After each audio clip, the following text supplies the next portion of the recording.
Hello, everybody, and welcome to another edition of Nation's Pastime in the nation's capital. I'm your host, Andrew. I'm here with my co-host, Robbie Cruz and James Higgins. And guys, I think I speak for a lot of the baseball world today when I say I would gladly give up my kneecap so that Christian Yelich can keep playing baseball. Yes, sir, Andrew. That was honestly one of the more devastating injuries of the season. I don't know if you saw Lorenzo Cain's interview after the game. It seemed like it was a pretty emotional interview. Obviously, the Brewers' entire team is just absolutely devastated, resulting in the Christian Yelich injury. Yelich news is awful news for the game. He's a superstar, one of the best players in the game, and this kills the Brewers because right now they're only one game back of the Cubs with the second wild card. It couldn't come at a worse time, and we'll see how this impacts them, how big this impacts them going forward. Obviously, it will impact them, but we'll see if they can still make a run and rally around Yelich. It absolutely could not have come at a worse time for the Brewers. As we said, one game out of the wild card. We'll talk about that a little later in the show, along with some other stuff. But first, I want to thank you for tuning in. This is, of course, Nation's Pastime in the nation's capital. We are live every Wednesday night from 8 to 9. You can follow us on our Twitter at NatPastimeCap for show updates and also for postings of the show from the previous night. The next day, they're going up and they'll be on YouTube, so you guys can listen there to any episode you may miss, or if you want to listen again, or whatever it may be.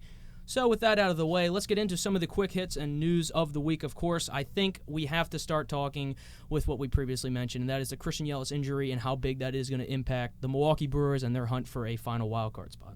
Oh, their season's absolutely, completely over, in my opinion. I don't see how a team, they're what, they're like third in the wildcard race right now? They're third and they're a game out, yeah. Yeah, I simply just don't see how a team without their MVP, a team that has a shaky starting rotation as it is, can simply overcome this kind of an injury. Yelich has a WAR of, I think, at least 7, so you can just imagine how important and valuable he is to this team.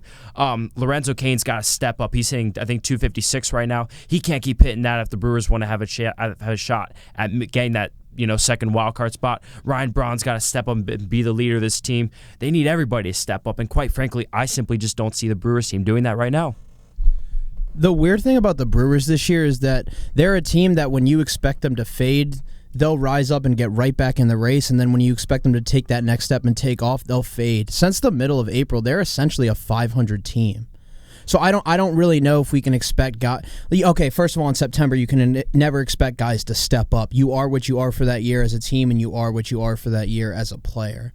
But I don't think we can expect anything different. Like, the Brewers have been hovering around 500 for almost this entire season, so I wouldn't expect anything better with their best player out. I mean, regardless, it's awful news. Because it's just awful for the game. It's awful for the game when you have as dynamic as a player of Christian Yelich and a guy who, in my opinion, was on his way to winning his second MVP. I thought he deserved to win back-to-back MVPs as well. So now we'll see if it's going to come down, I think, to Bellinger and Rendon. It's definitely going to come down to how they finish the season. If Rendon has a red hot finish like he's already had a start to the month, I think he's your MVP. You really think you could take that away from Bellinger, though? I mean, that's... Well, the thing is, if you look at the second half, Bellinger struggled in the first few weeks coming out of the break. He's picked it up since, but he wasn't lighting the world on fire, and Rendon has just taken off since the All-Star break. So I wouldn't necessarily rule Rendon out, or Alonso as well, especially if he breaks Judge's rookie home run record. Oh, absolutely. And also, just something to mention with the Brewers there that I think we have to keep in mind, they do have, statistically speaking, one of the easiest schedules remaining, I believe. So definitely something to keep an eye on when you got teams like the Phillies right behind them who have, I believe, statistically speaking, the hardest schedule of all of the teams remaining in the wildcard race. And then you still have the Nationals who have been doing fine. And, of course, the Cubs that are right there but still struggle on the road. So it's going to be interesting to see how that plays out. All I know is the NL wildcard race, far from over. It's going to be decided on the last day of the season, I'd say. One last point, going back to that Bellinger-Rendon debate. I think that Christian Yelich was the clear MVP had he not gotten injured. Cody Bellinger simply has not been the same player in the second half. His batting average went from, I think it was, 330 in the first half of the season, and now it's down to 309. It dropped significantly, yes. And the home runs are still there, but he's not hitting them out like he was in the beginning of the season. He's been a terrific player as it is, but to me, now that Yelich is out, I'm still going to give Bellinger the slight nod to MVP over Anthony Rendon, because to me, Rendon hasn't been as he wasn't that good in the beginning of the season. He only got really hot later on as the season went on. So to me, that's kind of a deciding factor as to who the MVP is. Well, first of all, Rendon has been the best third baseman in baseball since day one this season. Second, like when you talk about Bellinger's production this year, you're obviously only going to have one, maybe 2 elite months in a season. And that's not just going for Bellinger, that's going for everyone. Like when you win an award, you have 1, maybe 2 elite months, and the rest are just average. So despite Bellinger's struggles at the beginning of the second half, I wasn't gonna write him off ever for the MVP. Like I would have given it to Yelich, but I wouldn't say it was as clear cut in Yelich's favor as you two are saying. That's fair enough. I mean, because he plays gold glove caliber defense both at first base and in center or right field. And does he still lead all of baseball in outfield assists? Is that still he true? does. He yeah, does. That's ridiculous as well. So I mean, it's definitely something you do consider when you're talking about MVP as a whole. But I just think personally, the offensive explosion from Yelich and just the presence he has at the plate for me would just give him the MVP. Yeah, right he there. was only the second reigning MVP to have a 40-30 season. And the thing that disappoints me the most about the Yelich injury is that he won't have a chance to be the first 50-30 player in MLB history. Like I just wanted to see him get to 50 regardless and see how this home run race would end.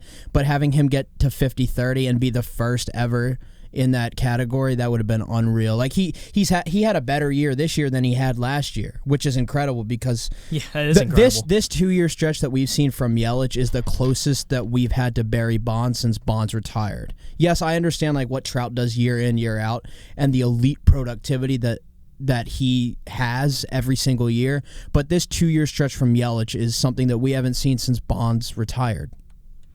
Absolutely. I couldn't agree more with that. Just kind of wrapping up the Christian Yelich talk there. What do we think now that he's out of the race? Who's taking home the crown for the home run champion? I was actually about to ask that same question, but to me, it's clearly going to be Pete Alonso. Alonso. I think that he's going to get it. I think it's going to be kind of close, but I see him getting it. Now, here's my question for you, Andrew. Do you think that Pete Alonso can break Aaron Judge's home run record? You too, James. What do you guys think? Yes. James, what do you think? You go ahead. Alonso, since the middle of June, has been on pace for 53 home runs, which would break Judge's record by 1, and I think he will break it by 1. Okay, that's fair. Personally, I don't think he will. But that's just a personal feeling. He very well could. I don't have him winning the home run race either. I still think it's going to be Bellinger because I just see Bellinger going on an absolute tear. Don't sometimes. doubt Pistol Pete. Hey, I mean, look, I think he's a great player. I predicted him back in February to win the Rookie of the Year, and he's about to do so, but I don't know. I'm just, as much as I hate Cody Bellinger, I got to say, he's one of those players that when he gets locked What's wrong with Bellinger? What's wrong with Bellinger? What's wrong with Bellinger? What's wrong with Bellinger? Where's the hate coming from? Oh, where's the hate coming from? Maybe the fact that I just can't stand the Dodgers personally, but, besides that, not a whole lot else. Elite talent. I'm not doubting his talent. I just don't really care his for him last as a 7 player. games, he's not looking too good. His last 15 games, he's hitting .229 with only 2 home runs. So, to me, the idea that he's just going to come on the stage and just absolutely rave and go off, it's almost an asinine thought. I simply just don't see it happening. He's in a slump right now, and that's going to be huge when it comes to the postseason for the Dodgers. Okay, fine. Only thing I will say is because they've now clinched the NL West, that maybe that's the case where he starts getting some more rest days or whatever. Fine. So I'm going to go with a dark horse candidate then to win the home run race, Mr. Eugenio Suarez. I'm going with him. Oh, really? You knew I was going to say that? Well, hey, look. Eugenio Suarez, a guy that I think... He's got 44, right? He's got 44 right now.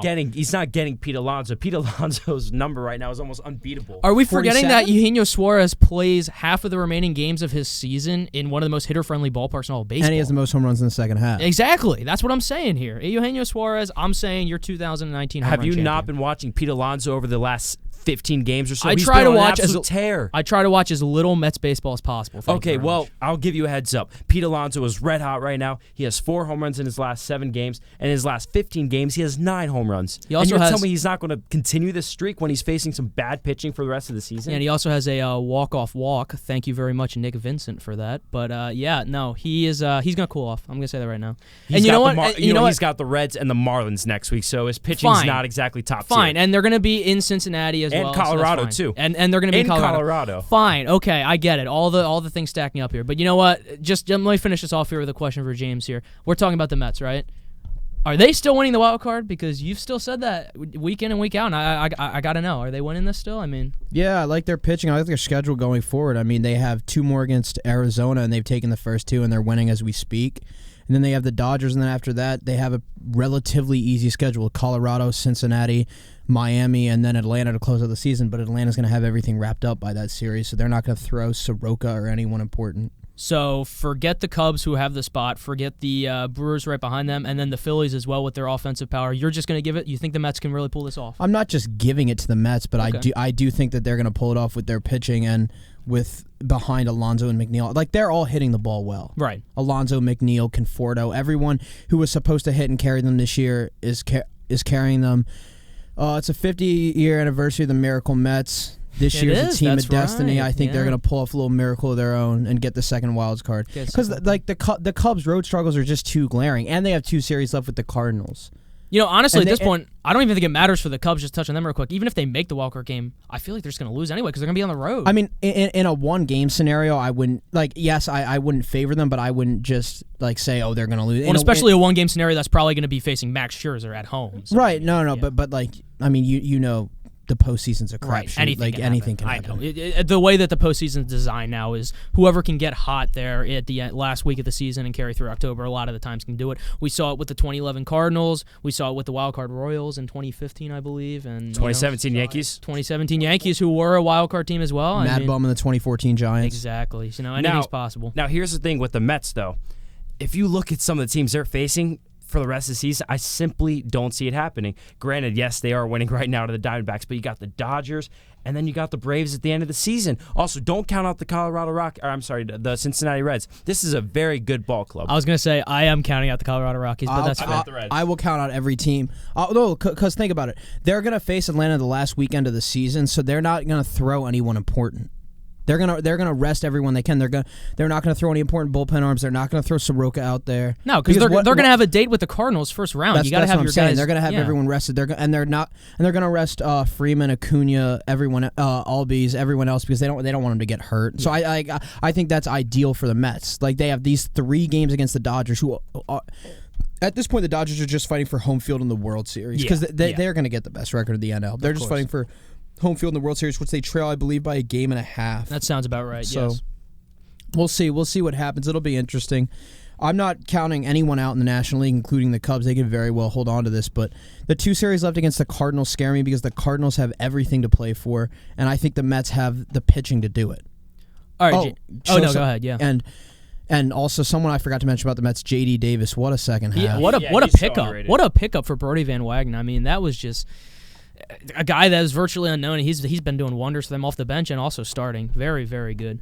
Real quick though, talking about that NL wildcard race, gotta ask James, as a guy who I believe follows the Nationals pretty well, what are we thinking about the 5-game series? Yes, 5-game series that the Phillies have with the Nationals the second to last week of the season.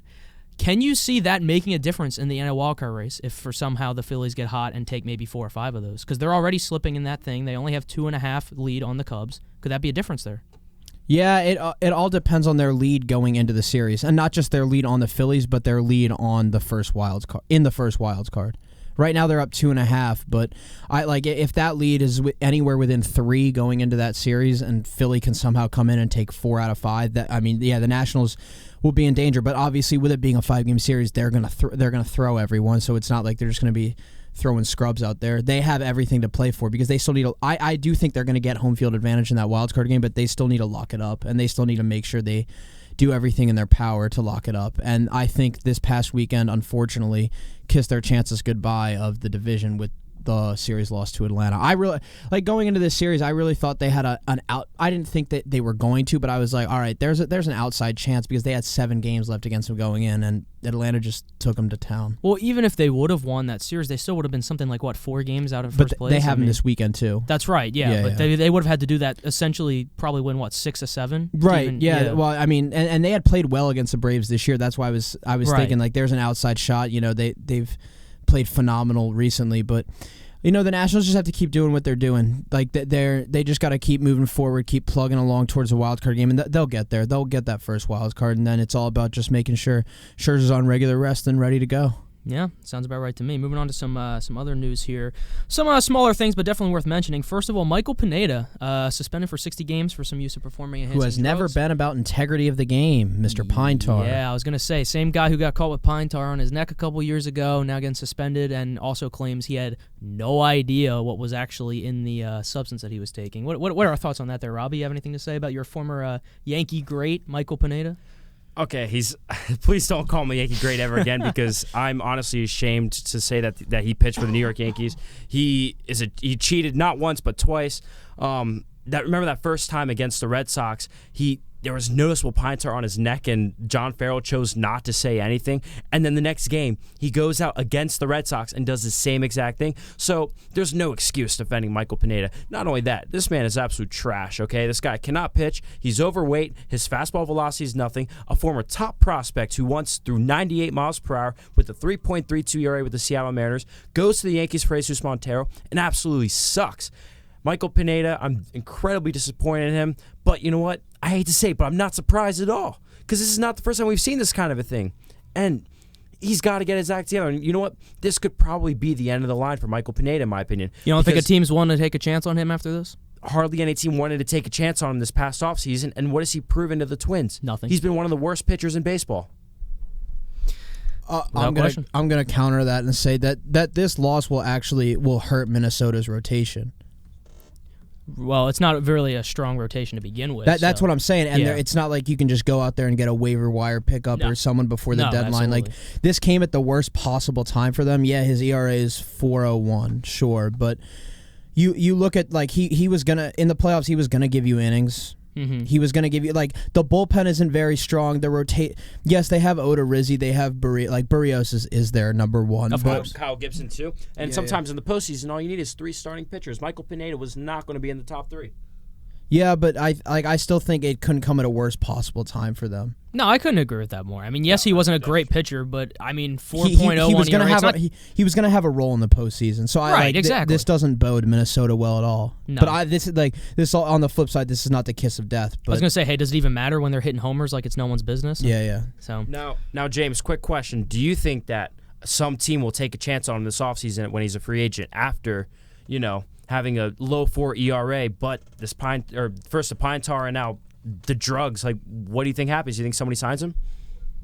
Teams are always looking for veteran pitching, so I feel like he'll probably get a minor league deal somewhere. Okay, that's fair. What's he right now? Is he in his age 32 season? 30. He was born His age 30 season. Okay.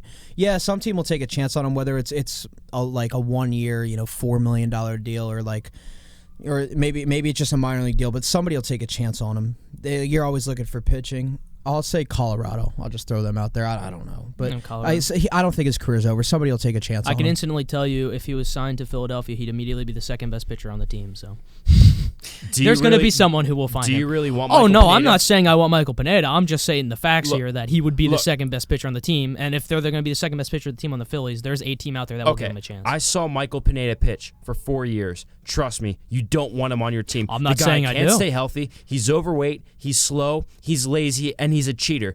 Why would a team want that on their team? And he's an awful pitcher. I just don't see any reason for a team bringing a guy like him in. That's fair enough. How about D-backs? So let's talk about them real quick. How about the surge that they've been on in this past week? They seem to come out of nowhere and just get into this wild card race. I mean, right now, of course, they cooled off a little bit. They're 2.5 out right now. But as of a couple days ago, they were a game out of the wild card. And this is a team that traded Paul Goldschmidt away in the offseason because they are pretty much conceding to the rebuild, and here they are competing. Yeah, going into this past weekend, they were 12-1 over their last 13, and if you're a Diamondbacks fan, you should be optimistic about the future because this was a team that was not expected to compete this year, and they've obviously stayed afloat and stayed very much in contention for the NL Wild Card the entire season. And then at the deadline, they gave up their best player in Zach Greinke, restocked the farm, getting, I think, the biggest acquisition for them was Shane Beer from Houston. Seth Beer? Excuse me, Seth Beer. Seth Beer from Houston. Absolutely. So they restocked the farm. They got a lot of prospects, and they were able to stay afloat. How about Zach Gallen? Zach Gallen, how about him? No, seriously, they got him from Miami, and myself included. I was like, this is a nothing deal. Like, Arizona's not going anywhere, but they've been able to stay afloat and put themselves in contention. It wouldn't be crazy if they somehow ended up with the second wild card. Robbie Ray's been a big contributor.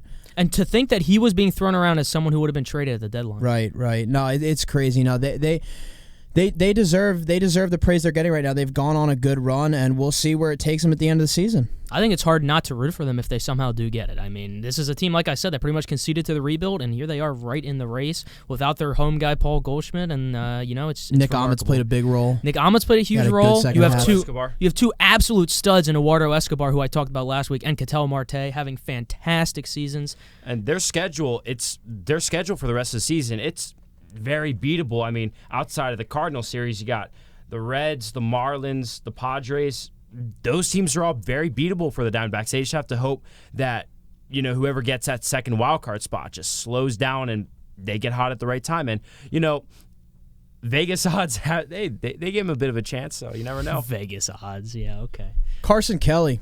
He's a catcher that nobody talks about, but he's got an OPS. The main piece of the deal for that Goldschmidt deal, correct? Yeah. Luke Weaver as well, I believe. Luke Weaver, yeah. yes. But Carson Kelly has an OPS over 850, which is remarkable. As a catcher, but I feel like nobody talks about him. And Ketel Marte, before Ketel Marte, Christian Walker, solid Good first baseman. Yeah, solid season. But Ketel Marte does not get enough love. No, like the season he's having is unreal. 330, OPS over 980. And the fact that he's converting from shortstop to center field and playing it beautifully, I mean, just absolutely sensational. He's done a phenomenal job, and he deserves to get MVP votes this year. I think so as well. With that said, that's going to wrap up our news section here. We'll take a quick break here on WCUA, and when we come back, we have a very special segment about the one news topic that we didn't mention that you're probably wondering why, and that is, of course, Dave Dombrowski. So we'll have a special section on that when we come back. Stay tuned here on Nation's Pastime in the Nation's Capital. Hello, everybody. Welcome back to Nation's Pastime in the Nation's Capital. I'm your host, Andrew, here with James now. Robbie had to step out for a minute, so we will be just the two of us here for the rest of the segment, but that's fine because we have a fantastic segment prepared for you guys, and that is, of course, discussing what could possibly, and I believe is, the biggest news story of the week in the baseball world, and that is the firing of Red Sox general manager Dave Dombrowski. Now, before we get into the segment where we're going to analyze some of the greatest and not so greatest trades and moves and signings in Dave Dombrowski's history, James, I got to ask you, as a Red Sox fan, how are we feeling right now with this? Well, mixed bag. First of all, Dombrowski came into Boston and did exactly what he was asked to do, and it culminated in a 119-win team and a World Series title. That's the bottom line. He did what he was asked to do. They were the greatest team in Red Sox history, one of the greatest teams in Major League history, and they won it all. I don't know what more you can ask of him. Sure, this year wasn't great. Didn't do anything to upgrade the bullpen at all at any point this season. When he knew the rotation was in shambles, didn't do anything to get a serviceable starter at the break. Cashner's not a serviceable starter. I don't care what excuses anyone wants to make. If you want to pin this year on Dombrowski, go ahead. Pin it on Dombrowski. Partially. I think this year would also fall on Cora and would fall on the players. This isn't just on the general manager. But going back to this year, I also heard that he was told he couldn't, despite what he said, that he couldn't go over the luxury tax. So he was essentially pinched from day one. But prior to this year, Dombrowski did a phenomenal job in Boston. So overall, his legacy should be very, very good, and he should be remembered in a positive light. When he came in August of 2015, he inherited a last-place team, and he inherited a lot of big contracts on the books. Yes, he had to pay Pablo Sandoval to go home, but he got him out of town, and that's what everyone wanted. They were able to maneuver around Hanley Ramirez's vesting option for 2019 before it kicked in, and DFA him without the option kicking in. He needed a closer in the offseason of 2015 heading into 2016. Goes and acquires Craig Kimbrell. Gives up Manny Margot, been an okay major leaguer. He was the headliner of the Fort Prospects. The Red Sox needed an ace going into 2016. Signed David Price himself, a Cy Young Award winner and the runner-up in 2015, to the biggest contract ever given to a starting pitcher in Major League history. 7 years, $217 million. Price has been good in Boston. Very good, actually, despite what people want to say. He got off to a rough first 7 starts where his ERA was 6.75. And then the rest of 2016 was very good. But people remember 2016 as a failed season for Price. I'm not sure how. Last October, when the Red Sox needed Price to step up, he stepped up and delivered them a World Series championship. First, he pitched them to the World Series in Houston. Then in Game 2 against the Dodgers, pitched very well. And in the clinching game against Game 5, his finest hour as a major leaguer. 7 innings of 1-run ball in Dodger Stadium, and the Red Sox were crowned World Series champions later that night. But after 2016, we could tell Price was not vintage Price that he used to be, and the Red Sox needed another ace. So at their winter meetings, he called up the Chicago White Sox and was able to acquire a top 5 pitcher in baseball in Chris Sale. The White Sox were asking for a young prospect named Rafael Devers, or Andrew Benintendi. Dave Dombrowski was not willing to part with either. Instead, he parted with Michael Kopech and Yoan Moncada. Kopech has made only a handful of starts in the major leagues and has since had Tommy John and has missed all of 2019. Entering 2019, Moncada had been a bad major leaguer, considered as some a bust, yet he has bounced back in 2019 and has had a very good season for the White Sox. But to Red Sox fans saying, why did he give up Moncada? Yes, Moncada's a good major leaguer. But don't complain about giving up Moncada when you have Rafael Devers. Rafael Devers is better than Yoan Moncada in every way. So don't complain about the prospect you had to give up. You had to give up something good to get Chris Sale. You wouldn't have wanted it to be Devers. You wouldn't have wanted it to be Benintendi. So don't complain about having to give up Moncada. The White Sox weren't going to do that deal without having a gem. And then in 2017, the Red Sox took a major step back offensively after David Ortiz's retirement. Didn't hit a lot of home runs, and were not swept, but lost in the ALDS to the Astros 3-1. And a lot of fans, including myself, kind of wanted to not blow the whole thing up, but get rid of some pieces and start over. Trade Bradley. Some wanted to trade Bogarts. Some wanted to, even trade Betts. People wanted him to trade for Giancarlo Stanton, which would have possibly included Betts, which would have definitely included Rafael Devers and Andrew Benintendi, maybe Jackie Bradley Jr., and taking on a hefty chunk of money in the $295 million Stanton had remaining on his contract entering 2018. But Dombrowski went another way and signed J.D. Martinez, who has been one of the best hitters in baseball over the past 4 seasons, to a 5-year, $110 million contract. Yes, the contract is front-loaded, and J.D. Martinez could very well opt out after this season. But J.D. Martinez over the last 2 seasons has been a top 5 hitter in baseball. The numbers speak for it. And he has been much better than Giancarlo Stanton. Stanton has barely played this year. J.D. Martinez last year was flirting with the Triple Crown for a while, hit .330 with 43 homers, drove in 130 runs. He's the best Red Sox free agent signing since Manny Ramirez. And he's a cog in the middle of that lineup, and I hope he opts back in. I hope he stays. Red Sox needed a new manager after 2017. John Farrell, the whole ending with Farrell was a mess. I don't think Farrell as much blame as Farrell deserves. He did something that no other Red Sox manager has ever done, which is win back-to-back AL East titles. He won 3 AL East titles in 5 years and won a World Series. But the end with Farrell got very, very messy, and he needed to go. So Dave Dombrowski took the chance on Houston Astros bench coach Alex Cora, former Red Sox from 2005 to 2008. In his first year, all Cora did was guide the Red Sox to a 108-54 regular season record and breeze through the postseason with his phenomenal managerial prowess, using starters in relief and making up for his shoddy bullpen. Kimbrel, Kelly, who are now gone, and then Eovaldi, Porcello, Sale, Price threw 56% of the innings in the postseason for the Red Sox. They were able to make do with a bad bullpen because they were able to go with starters, and that was Cora, and that was because of Cora's approach of wanting to chase wins and knowing only tonight matters, we'll worry about tomorrow. Dave Dombrowski was at the center of all this with all of these moves. He deserves a lot of praise for what the Red Sox have done over the last 5 years. In 4 full seasons, they made the playoffs 3 out of 4, and they won the AL East in 3 of them. They didn't sneak in the back door by winning the wild card. Yes, the first 2 seasons were playoff disappointments, but it culminated in a World Series championship last year. And Dave Dombrowski was brought into Boston to go get stars, go get a good, go develop a good core, continue to develop a good core without blowing that up. He blew up the farm system. That's a different story. And to win a World Series. And he did all 3.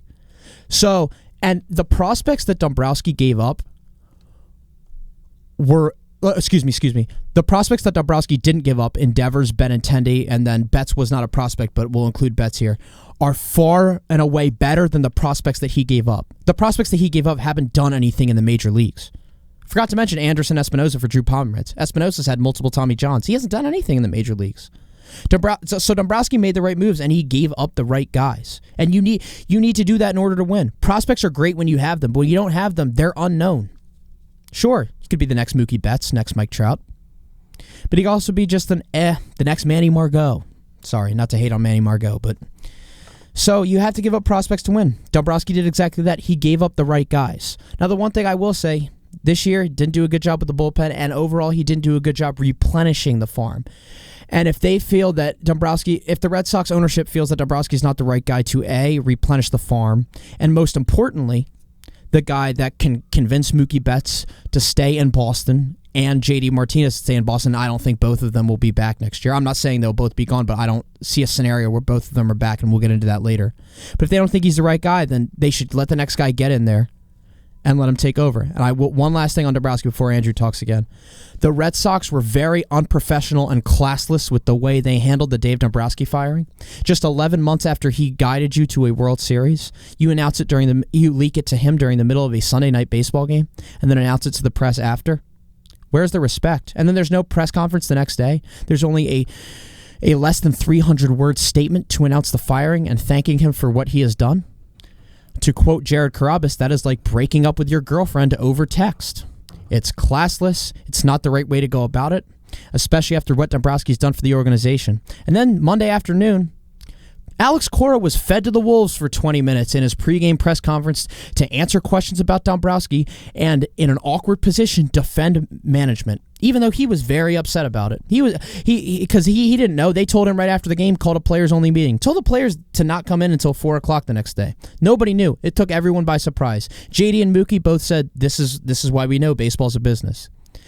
So I think the Red Sox handled it terribly, and overall, Dave Dombrowski had a very, very good run in Boston, and that's what he should be remembered for. I think the thing that's a real shame here is, especially throughout the week that I've been reading different articles and opinions on Dave Dombrowski as a GM throughout his years, not just with the Red Sox, is he has this stigma of being someone who comes into a place, blows up the farm system, and leaves. And I really don't think that's fair, because while he is someone who is a very aggressive GM, as he's demonstrated throughout his career as the general manager of the Expos, of the Marlins, of the Tigers, and of course recently of the Red Sox, he's a person who gets things done, like James said. So something I wanted to do tonight was kind of look over a little bit of the legacy, as we mentioned, of Dave Dombrowski, some of the moves he's made, some of the signings he's made over his entire GM career, talk about where that leaves him and his legacy as a general manager, and also the future of two things. The first thing, where he could potentially wind up in the future to continue his stretch as a general manager, and also what this means for the future of the Boston Red Sox and two players that James, of course, just mentioned. So, with that said, let's go ahead and take a look at some of these moves. And while there are absolutely numerous number throughout his career as a general manager, I just want to take a look at a few that are kind of the more big ones that people remember. Some good and some bad, of course. But I think that a good place to start would be January 8th, 2004. And this, of course, was the Carlos Guillen trade. And this may seem very insignificant to a lot of people listening, or a lot of people who know Dave Dombrowski. But something that I wanted to point out here is that the trade for this set up a sort of a pattern for the way that Dave Dombrowski would deal in the future. The trade was Carlos Guillen to the Mariners for infielder Ramon Santiago and third baseman Juan Gonzalez. And before you say anything, note is not the MVP Juan Gonzalez. This is some guy who never even made the major leagues. The result was they got Carlos Guillen, who was a 3-time All-Star while he was there. He slashed .308, .377, .493 while he was there, and accumulated 18.9 WAR. And you would see moves like this from Dombrowski over and over and over again of guys who were either top prospects or people in the farm system that were considered either untouchable or very good, trading them for pieces, and those pieces significantly producing. Another one, Yugith Urbina. I'm sure a lot of you people don't even know who that is, and I didn't even know who that was. But he was a right-handed reliever who was coveted by the Philadelphia Phillies in 2005, around June 8th to be exact, and the Phillies were desperate for a right-handed bullpen arm, so Dave Dombrowski went ahead and dealt him to the Phillies for Placido Polanco, who of course would go on to have the best years of his career in Detroit, while Urbina accumulated half a win worth of value for the Phillies and was also out of the baseball the following year due to the attempted murder of his brother. So, very pleasant there. But, James, and this one I definitely want to touch on a little bit and talk a little more than the other ones, of course, is the Miguel Cabrera trade, because I think this has so much of the impact on his legacy as a GM, and I also think it speaks to his style and a style that he continued while he was with the Red Sox. So that trade, I'm going to go ahead and say it so that everyone is aware of what the exact pieces were. That was Miguel Cabrera and Dontrelle Willis from the Florida Marlins to the Tigers in exchange for Dallas Traherne, Burke Badenhop, Frankie De La Cruz, and then the two big pieces, of course, Cameron Maybin and Andrew Miller. Andrew Miller, for people who just don't know, did not become what he was until 2013 with the Red Sox. So yes, he gave up prospects, but Andrew Miller was not Andrew Miller until 6 years later. He highly touted out of college, yeah, that's why he was the leader in that deal. But he didn't give up the wrong guy because he didn't find success until 2013 with the Red Sox in a different organization. He did not really have success with Florida. No, and neither of them did. And actually. Same with Maybin, yeah. Neither of them had any success with Florida. While on the contrary, of course, I think we know what Cabrera was able to do: 7 All-Star games, a Triple Crown, 2 MVPs, 51.3 WAR. An absolutely sensational trade, and of course, one that would not have happened if Dombrowski was the type of GM who was so worried about conserving a farm system. You can't just hold on to prospects and expect everything to go well. You have to make the right calls, and Dombrowski's made the right calls. I couldn't agree more. And he followed his reputation in Boston of not being able to build a bullpen. Check, even though he got Kimbrel, but on the whole, the bullpens weren't great. No. Trading prospects, trading the right guys, and going to get stars and putting yourself in position to win a World Series. He did exactly that. So I don't really see the issues with Dombrowski.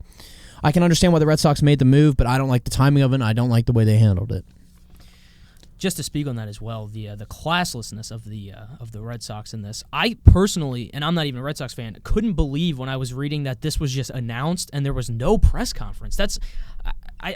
Why? And like you said, that's a hell of a way to thank a guy who brought you a 109 win season and a World Series and a numerous number of stars, while, like you said, not blowing up the farm of the prospects that he needed to. And they announced it the night of the Patriots opener. Yeah, I mean, just absolutely classless. And personally, I don't understand the reasoning behind it. Was there any bad blood between them, or no? So what Carabas was speculating is that, they had internal discussions because Dombrowski's contract was up after this year, and multiple times he had asked for an extension going back to spring training, and they hadn't given it to him. So he was probably wondering what's up and all that, and there had been internal discussions, I'm sure, about letting him go. And I think Dombrowski found out before he was supposed to find out, and he was just like, all right, I'm going to leave. At that point, it's if you know you're not coming back, it's not worth it to let it wait to leak out to the media and to finish out the final few weeks in a majorly disappointing season where you're not going to make the postseason. You might as well just leave, go spend time with your family, go on vacation, do what you want to do. I think that's a very fair point as well. Still just absolutely baffling the way that was handled there. Talking a little bit about Dombrowski and his future now. He's got, of course, quite this reputation of being a person who gets things done. And if there's a team right now in Major League Baseball, I have an opinion on what I think mine is, but I'm going to ask you first, James. If there's a team right now in Major League Baseball you feel needs a guy like him to get in there and get stuff done, what do you think that team would be? We got two teams. First one is a surprising team to most because they just restocked their farm system, very good farm system. The Arizona Diamondbacks. With Mike Hazen's down there, good GM, former Red Sox guy. Torey Lovullo, very good manager, former Red Sox bench coach. They have good young pieces in there. They have very good farm system. Now, I know they just traded away Goldschmidt, and I know they couldn't re-sign JD a couple off seasons ago, so they don't have a budget, like a large budget. But there is going to be a window for them to win at some point in these next 5 years, and so they need the right guy to make those moves because this Dodgers decade-long run of dominance is going to come to an end at some point. And you right now looking at it, for the future, I'd give the upper hand to the Padres, but I wouldn't count the Diamondbacks out on challenging them with their farm system, with the pieces that they have right now contributing. Yeah. So if they can get a guy like Dombrowski in there and get some legit talent and trade the right prospects away. They have a very good manager. They have a very good system in place already. I could see them competing. Second team shouldn't come as a surprise. LA Angels. Mike Trout, this is going to be his 5th straight year not playing in the postseason. Look, the Angels have 2 generational talents in Mike Trout and Shohei Ohtani, and they're just wasting both of their primes. They need to do something to get back to the postseason. I don't know what it is. Like, obviously, like they need pitching. They need more star power. I don't know what like their next course of action is, but they need to do something to get Mike Trout back to the postseason and to introduce Shohei Ohtani to postseason baseball, because they cannot let these 2 generational talents just go to waste for nothing. I think they owe it to both of them, and I think they owe it to the fans as well. Right. A fan base that has been waiting way too long of just being satisfied watching Mike Trout day in and day out of no postseason baseball. And while that is quite a treat, after a while, it's just absolutely embarrassing that you can't get this guy to a World Series. You know, you're getting serious Ernie Banks vibes here, where the guy's clearly one of the best players in baseball, and he can't even see the postseason. It's just such a shame. The best. Yes. The best. Well, no, I'm talking more in Ernie Banks' sense, how when he was one of the greatest players in baseball, we never saw postseason because he was stuck with Chicago the entire time. But no, I think Angels is a fantastic pick for that. I got to be honest, if I'm the Angels, I'm doing exactly what James just said, and I'm bringing in Dave Dombrowski, and I'm saying, look, do what it takes to get us to the postseason. And I think that means signing a guy that you see a lot during the year and know how good he is, who's going to be a free agent this year and get $200 million, that being Garrett Cole, of course. And honestly, I think that's a good landing spot for him. What if they sign Mookie? And that's the other thing. You got a very good free agent class coming up in 2020 as well. Why not sign him? Pair him with Trout out there. You want to talk about something that would get the Angels back on the map and people starting to pay attention to them rather than Mike Trout? Can you imagine an outfield of that? Of Mike Trout, Mookie Betts, and I guess, I don't know, what, Cole Calhoun would be the other one? Wouldn't matter at that point. Doesn't even matter at that point. When you have those ones right there. Oh, no, it'll be a Joe Adell by that point. That's right, Joe Adell, who is struggling in AAA right now, but I think he's going to be a fantastic player. He's only 20 years old. I mean, you know, he's at the highest level he's ever been in his career. I'm sure that the struggles will go away eventually, but oh my goodness, you just can't even imagine that. All they need is a little bit of pitching when it comes to that, and I think that's been the Angels' biggest problem, is just pitching. They just can't. I don't know what it is with the Angels and pitching. We've seen it back in 2012 when they gave C.J. Wilson $100+ million. We saw it when they tried again with, oh man, I don't even remember. Some other guy from the Rangers, I believe they stole. Oh no, it was, I'm sorry. Hamilton? Josh Hamilton? Well, Hamilton, but he wasn't a pitcher. Yeah, I am thinking of Hamilton. Pitching, okay. Yeah, but no, we've seen this multiple times. And yes, if I'm the Angels, I think that's a fantastic course of action there. You can't be wasting Mike Trout's prime of his career. You can't be wasting the prime of a player who will most likely end up as one of, if not the best players in baseball history, and that's just an absolute shame. But I got to say, for my team, while I do like the Angels as a pick, I'm going with the Colorado Rockies, and I think that this comes on the heels of the extension of Nolan Arenado, where they locked up the face of their franchise, and that was a good move. I think that was right, because he's clearly someone you need to keep around there. But I just feel they have too much talent. Well, number one, to be struggling this year, but we all know why that is, of course, because of the struggles of Kyle Freeland and the rest of their starting pitching. Another team that needs pitching, and another team that seems like always needs pitching. I can't remember a season in the past 20 years where it's been, well, the Rockies are good, but they could use some pitching. They can always use some pitching. And whether or not that has to do with the fact that they play their games in Coors Field is beside the point.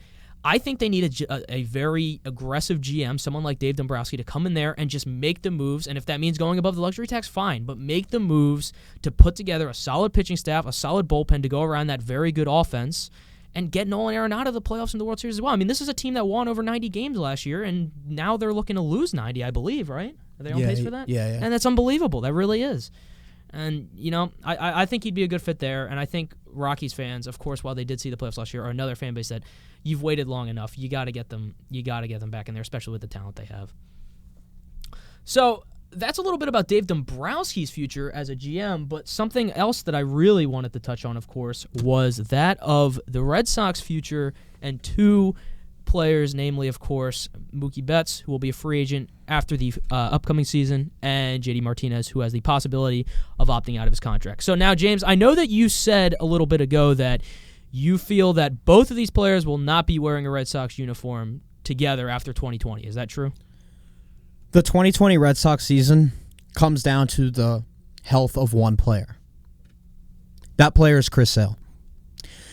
If the PRP if in a few weeks when we get the results back of the PRP injection and he in fact needs Tommy John, or he's going to miss a significant chunk of 2020.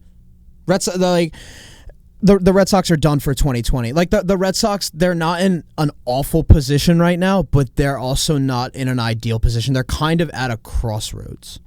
Like I've heard people say that, oh, they should trade everyone and build for the next core. Like I still think these players right now, some of them will be a part of the next core. Like Xander's going to be a part of the next core. Dombrowski should get love for that extension because Bogart signed for below market value, and he's the best shortstop in baseball. A guy who's probably going to finish top 5 in the MVP voting. Top 3. No, he's the best shortstop in baseball. One of the best players in baseball this year. Devers, Trout, LeMahieu. DJ LeMahieu. You think that Bogarts is above LeMahieu? Yeah. Okay. All right, that's fair. I think go either way. I think Trout, Bregman, Bogarts, Devers, LeMahieu. Oh, Bregman. Okay, that's also fair. But anyway, I'm sorry. Continue with your point there.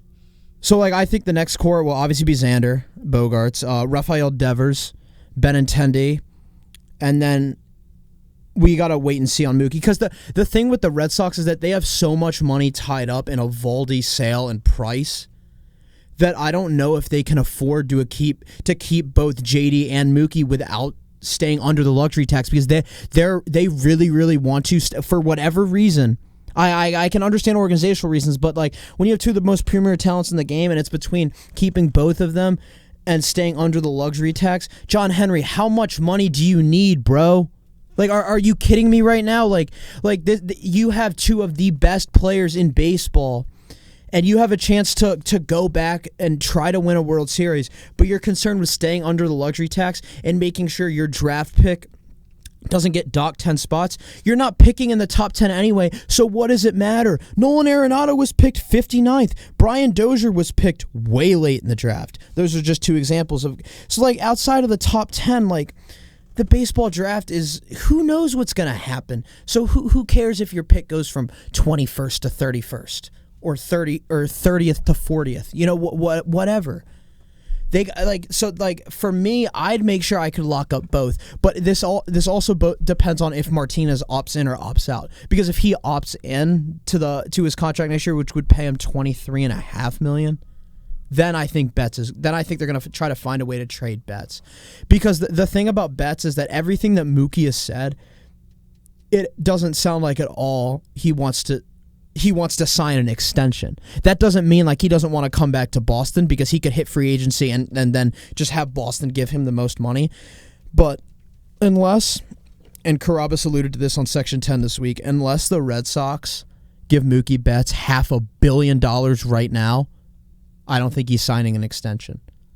Like, obviously he's going to say, like, he's played here since 2014. He's going to say he loves Boston. And I'm sure he does. I'm sure he loves Boston. I'm sure he loves the city. His family's grown up there. I'm sure he loves playing there, but he wants to hit free agency and get as much money as he can possibly get. And so I don't, like, if you know Mookie's not going to re-sign and you don't want to pay him the money in free agency, then you have to trade him. Okay. In terms of organization, I think you have to trade him. Like, I'm not okay with them trading a top 3 player in baseball for prospects, because prospects are just prospects. They're lottery tickets, right? They're like, sure, Ian Anderson would probably, like, I'm sure I'd be stoked to get Ian Anderson or Christian Pache or Dustin Waters or whoever else Atlanta would be willing to give the Red Sox. Like, I'm sure I'd be stoked to get 2 of those 3 guys. Ian Anderson has to be one, but in terms of Waters or Pache, I'm sure I'd be stoked to get one of them, maybe even both. But why would you? I like, as much as this depends on Chris Sale's health, I wouldn't just punt on 2020 right away. Like, if Chris Sale's to miss all of 2020, and then JD opts in, and Mookie's not re-signing, then yeah, trade Mookie. Use 2020 as a quote bridge year to try to not rebuild, but reload the farm system somewhat, reload your major league team, and then be ready to just go all in 2021, because Boston is not a place where losing is okay and missing the playoffs is okay. Like, that should happen 1-2 years max in a row.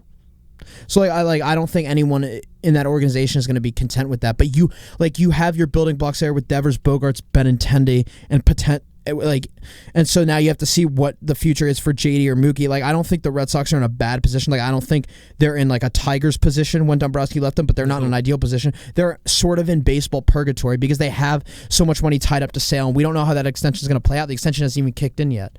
And a lot of us were happy when he signed that extension, myself included, so we can't just say, oh, it's a bad extension. Like, the extension hasn't started yet. Like, even if he needs Tommy John, he could bounce back and have a renaissance. Like, look at Verlander.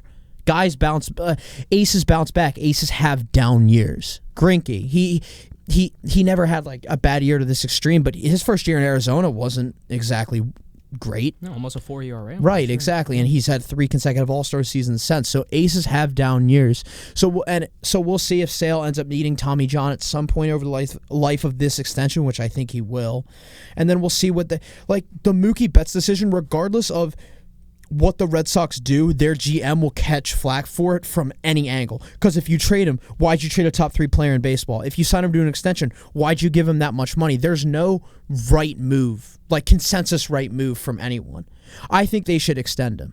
Like, personally, I think they should extend him because you can't just let a top 3 player in baseball walk out the door for nothing. But see, that's the other side of it, is that as much as I want to keep him and don't want to trade him and don't just want to get prospects back, because you never know with prospects, I also just don't want to let 2020 come and go, the Red Sox, be like a middle-of-the-pack team and then have Mookie walk for nothing. The only way I'd be content with Mookie walking for nothing is if they win it all in 2020. Then I'm like, all right. I'm like, he's already done enough in Boston. He's won an MVP. He's won multiple Silver Sluggers, won multiple Gold Gloves, made multiple All-Star teams. Like, he's done a lot in this league and accomplished a lot for the Red Sox. But the Red Sox are also letting a generational talent and their generational player go, if that's the direction they decide to go, which would not sit well with the fan base. So this is a very, very important offseason for the Red Sox, and they need to make sure that they have the right guy leading the ship. Because I'll tell you what, if they go into next year without a plan or because if you're going to trade Betts, you trade him in the offseason. You don't wait until the deadline, because you're going to get the most value out of him in the offseason when he's going to have a full year left of service as compared to just a half year. So I'm not going to be I don't know. The Red Sox are stuck in purgatory. I'm not very excited for 2020 right now. Call me spoiled because we just won the World Series 11 months ago, but I don't really care. I'm very this season was a major disappointment, and I'm not really looking forward to next season. We'll see what next season brings, though. We'll have to see what the future brings, of course, for those Red Sox and for Dave Dombrowski as a whole. A lot of questions to be answered there, and we will have to keep you posted on that here on Nation's Pastime in the nation's capital. To wrap it up tonight, why not do another wonderful segment of Show 'em Some Love? Seemed to be a very cool segment to do last week, to show some players some love who aren't exactly getting them. And I believe that a guy that I really want to highlight right now is a guy that has been one of my favorites since the day he was called up at the end of July for the Toronto Blue Jays, and that is, of course, Bo Bichette. And maybe or maybe not, Bo Bichette's been getting some love, but I don't think it's been enough love, because in Rocking 37 the flow. games... oh my goodness, yes. Not to mention the flow, but in 37 games, this 20-year-old is slashing .311, .347, .590, has a .937 OPS. He's got 10 homers in those 37 games. He's just an absolute stud. I mean, he can do it all, and he's finally giving Toronto fans a reason to watch baseball, along, of course, with Vladimir Guerrero Jr. And look, personally, I think he's going to be a core piece of this Blue Jays team for years to come, and the AL East, I think, personally, has to watch out as well, because there is some serious talent down in Toronto right now, and I think Bo Bichette is going to be one of those guys leading the pack. I know there's all the hype about Vladimir Guerrero Jr., and he's, of course, the big name there. He was in the Home Run Derby, but Bo Bichette is a fantastic player. He's a wonderful human being as well. And you know what? I just got to say, Bo Bichette, going to be a name you're hearing for years to come. James, you got anyone you want to show some love to this week? Yeah, but first I just want to touch on Bichette. Kid's an absolute beast. Yes. And he and Vladdy and Kevin Biggio are going to be very exciting to watch for Toronto. And they're going to bring winning baseball back to Canada, which is exciting. Yeah. Because, I mean, they've made the playoffs twice in the last 30 years. Like, they need something to cheer about up there. And those three, they bring a lot of excitement, a lot of joy, play the game with youthful passion. And you just love it. It's like three kids playing in the backyard. They've grown up together in the minor leagues. They're all playing together. and it's awesome. And especially the fact that they're the sons of all the former major Yeah, leaguers. exactly. It's so cool. It's oh awesome. no, it's awesome. It's awesome. So fun. You can't hate the Blue Jays right now. And You you never see stuff like that either. Like this is unprecedented. No, you never. Yeah. You see kids make the major league rosters, but never Right. together. Never three of them Exactly. together. It's gonna be so much fun. Especially to watch one of them baseball being the son of a Hall of Famer. there. Exactly. Yeah, Oh yeah. my gosh, yes. No, two of them. Yes, two of them. Excuse me. You got Two of them. Vladdy Two of Jr. them. You Yeah, got yeah. Craig That's Biggio. my bad. Yeah. Yeah, very, very cool there. It's going to be a lot of fun to watch some Toronto Blue Jays baseball in the coming years, I'd say. And a guy who I would like to show some love to, because he gets overlooked in the lineup that he's in, is Yuli Gurriel. Okay. Yuli Gurriel has had a phenomenal season for Houston. He's been a cog in the middle of that lineup, was the July AL Player of the Month, I believe. Yes, he was July. With an AL leading 34 RBIs. He just with guys like Bregman, Correa, Altuve, Springer, Yordan Alvarez, that bomb he hit the other night. The one in the third deck of Minute Maid Orange Park. Seed, he launched that to the moon. Oh, my goodness. Yuli Gurriel has had a phenomenal season. He's put up numbers, and the Astros signed him late in terms of age-wise. He didn't start playing till he was, I don't know, 27, 28, I want to say. Yeah, that sounds about right. Yeah, he started playing in his age 32 season. 32? Even older. Oh, my goodness. I didn't even realize he was that old. I thought he was about 32 right now. That's my fault. No, but he's had a great season for Houston, hitting .304, has an .896 OPS, 27 homers. He's done everything you could ask and more this season. He carried them for about a 2-month stretch from May to July. 3-month stretch. Yeah. Yeah, from May to July. He's done everything and more the Astros have asked him to do. But a great offensive contributor. I just think he gets overlooked in that lineup with as much star power as there is. He's had a great season. So, yeah, show some love to Yuli Gurriel for the phenomenal season he's had and the numbers he's putting up for Houston. Absolutely. Make sure to show those players some love this week. We got two very good choices in Bo Bichette and Yuli Gurriel. And with that said, that's going to wrap up this edition of Nation's Pastime in the Nation's Capital. Just a reminder to everyone, the shows will be posted on our YouTube channel, which will subsequently be posted to a link on our Twitter. That Twitter is @NatPastimeCap. That is @NatPastimeCap. And you can go ahead and find that there tomorrow. It'll be up. And remember, we're going to be live again next Wednesday, 8 to 9. Some more exciting topics to talk about. Hopefully some more, an updated look at the postseason standings. Maybe it'll be a little more ironed out by then. Probably not, because, there's always tons of chaos. 9 games out. Don't let the Sox get hot, kid. Peace. 9 games out with how many? Yeah, that's what I thought. I don't know. Well, we'll have to see how that pans out for them. With that said, for my co-host James, I'm Andrew Snaith. And this has been Nation's Pastime in the Nation's Capital. We'll catch you guys next week. Have a good night.